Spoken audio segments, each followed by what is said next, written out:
Okay, guys, I'm back. I've had a chance to get it on the wrist and live with it for a little while, and I'm back here with the Seiko Zimbe so we can get a closer look at the fit and finish and the way they've put together this really wonderful rendition of what's becoming a very popular reissue of one of the ultimate all-time favorites, the 6309 Seiko, the diver that was made back in the 70s, about 76 to about 1988 or so.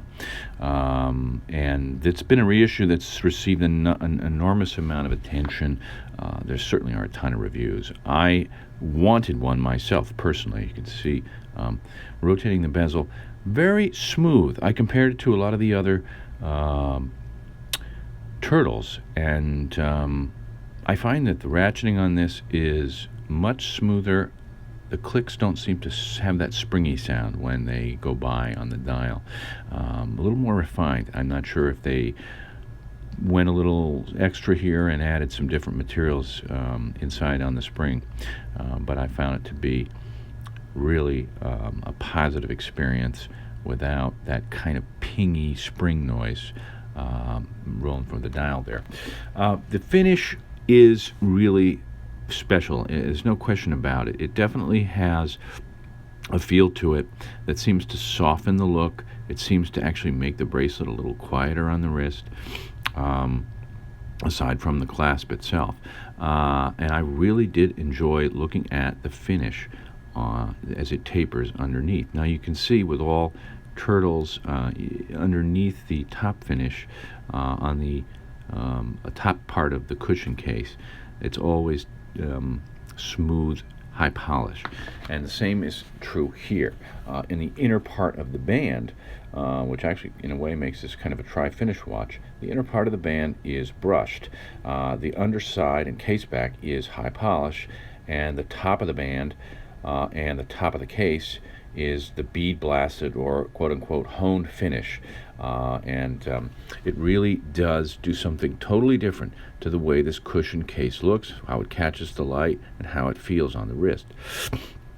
And you see it here next to my BFK Batman there in the PVD case on the rubber strap. Different wrist presence. It squats low, and yet because of its tapering, because of its high polish, because of its look, it tends to fit and feel a little lower on the wrist, and yet it is a big watch. This is a watch at 44.3 millimeters. It's definitely on the wide side, but I have to tell you, the case, the way it looks, really kind of blends in. Here you can just see really quickly, I'll do a full loom test here coming up ahead, but I just wanted you guys to see, in a room that's fully bright with lights blasting, this loom on these two watches really blazes, and I find it's up a notch. I did try to get this onto a NATO. Unfortunately, when I ordered the NATO on Amazon, they sent me it came in a bag that said 22 millimeters. Unfortunately, it was 20 millimeters. I don't know what happened there. So I didn't put it on a NATO, but I will show you guys. Here it is on the rubber strap, and it's gorgeous. I've noted in previous videos that I did, look back on some of my other videos of the Pepsi turtle, which I really liked. The strap was fabulous. This one is unbelievably comfortable. I took off the stock strap and bagged it up, keep it in good shape here. But it is the most soft and supple rubber I've put on any Seiko watch ever. It's just fabulous. I've tried some of the Marine Masters that have the silicone, and I'd say this is as comfortable as that. It has a kind of a nice sweet vanilla smell, really beautiful. I wore it on a couple of hot days. It didn't make me sweat too much. Very good feel. Feels sturdy. Doesn't feel like it's flimsy, and yet it doesn't squeak. It's very supple. Very nicely done buckle with the etching.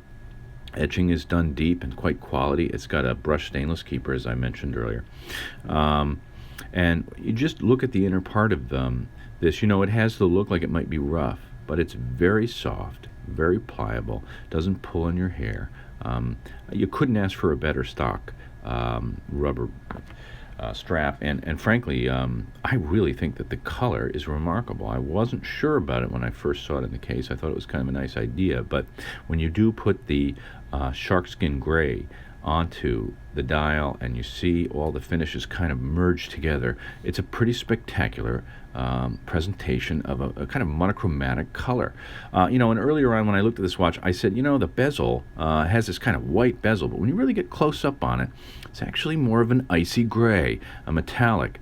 And again, this all sorts of, the blending in of these comparable colors offers a really interesting look on the wrist. I can't say it enough. If you can get a chance to get one of these in front of you, or if you're going to get one, I think you'll be really pleasantly surprised to see how this thing looks on the wrist with these colors, especially with the rubber strap. There's no question that the finish on the bracelet is remarkable, but the rubber strap kind of takes you to a new area with the color. So getting in close here, you can see the day-date window. The mag on that day-date window, I believe, is about 2x. It's very clear. It's easy to see. This is a watch you can look at it down on your wrist. If you're in the car, you're walking around, you don't have to bring the watch right up close to your face to see what's going on with the day and date. It does allow you to get a quick glimpse, and you know what's going on. It's nicely done. The best I can tell, the tolerances and the placement of this are correct. They did a nice job. The primary thing for me when I did purchase this watch, and I will make note of this, was the chaptering alignment. It was a key factor for me, not just because I really appreciate when something is done to exact specifications and done properly, but I really wanted to make sure for future, that I had a watch that kind of fit the bill in terms of its collectability and its quality control. And I'd say it's pretty close. I looked at 3 of them. 2 others were spoken for. The 2 others that I looked at, in my opinion, they were slightly off, which was a shocker to me with the limited edition. You can also see the drilled lugs. One of my favorites of all time on any watch. You really want to have drilled lugs, especially when you're yanking straps and bracelets off with your change of your mood. It's a terrific feature, and you can't get better than that kind of practicality. There's a ton of reviews on this. It's a Prospex line, so it's an ISO diver. It's the 4R36, so it's a little notch below some of the other movements like the one in the Sumo. It's still a hack and wind. I find it's performing terrifically. It's plus 40 hours on the power reserve. It is a 2106 beats per hour with a 25 joule, but it's fabulous. I can't fault that. It's a very robust movement, and one that you can depend on surely in any condition, any situation. There's the case back here. I reviewed it earlier in the unboxing, but just getting a look closer, you can see it's got the custom Zimbe engraving, and it does have the limited edition numbering. Very nice brushed keeper. That's obviously going to be an absolute scratch magnet. I've kept the I usually keep the foil. I don't know if I'm the only one who does this. You guys can tell me, but I usually like to keep the blue foil and the foil on something like this on until it falls off because, hey, I get an extra few days without some scratches on the watch. But really, the tapering, as with any turtle, it's really excellent on the wrist. It doesn't feel like the watch in terms of its size on the wrist. Even though it sort of sits big and has that squatting look, once you put it onto the rubber and you look at these finishes, it just doesn't quite have that same wrist presence, and yet it is a big and serious watch. So the orange secondhand, I can't get enough of it. I love seeing it on the dial. It really, and I'm going to show you guys here coming up on the video what it looks like in daylight. I thought that was important. I took some time to get this out into the wild. Literally, we went to the beach, and I will let you see that. But that orange secondhand, it's a stunner. It really looks great sweeping across the dial. Unlike any secondhand, in fact, you can see the BFK there on the left. It's got a really nice yellow secondhand, which I love. And that thing stands out, but the orange one really stands out. So let's look at the loom. So here we go. You can see this loom is absolutely blazing. It's an all-night read a map, look at a document in the middle of pitch black camping, whatever, this thing can actually light your way in the early portion of the charge. It's beautiful. I'm deeply impressed with it. I was told this is the new higher grade of loom. It's very thickly applied. It lasts 60% longer than the loom in some earlier models, or even just a couple of years ago. Really brings the dial to life. I'm really impressed with it. I was not sure what we were going to get when I did get a chance to purchase it because I didn't have time to look at the Loom performance in the store, but it really does live up to its name. The Lumabrite that Seiko is making these days is some of the best in the world, especially at this price point. And if you guys are thinking about getting a turtle or you're waffling on a Seiko diver, know this. I mean, the Loom is truly something that plays with the best of them. Okay, so here we go, outdoors in the real light. Let's get a look. And you can kind of see that when you take this thing out into daylight, into a place where it really belongs, near the water, and that's where I took it. It's really gorgeous. I mean, it just kind of transforms this thing. The three-dimensionality of the surfaces there in the dial, the candy bar day date window, the magnifier, just really neat when the light catches it. It's just gorgeous. And this is why when I saw this thing, I knew I had to have it. It was more, you know, we're talking about 685 US dollars for this, and that's the early price in the store. What it will cost now, well, it's going to be going up. I would imagine that. I know there are a lot of HK sellers selling it in and around $900, which is a lot of money. I'm thrilled with it. I think it's gorgeous. It's eye-catching. I love that I have a watch that is a limited edition. I think a true watch aficionado who is looking for this watch already might want to spring for it.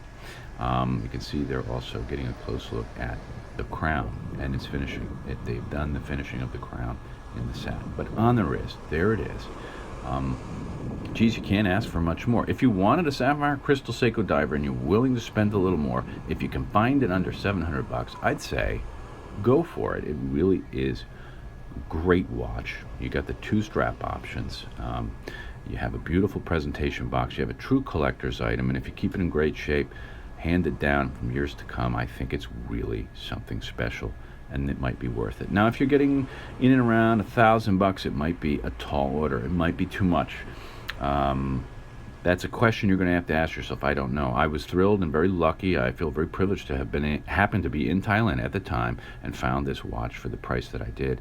I think it was worth it for me.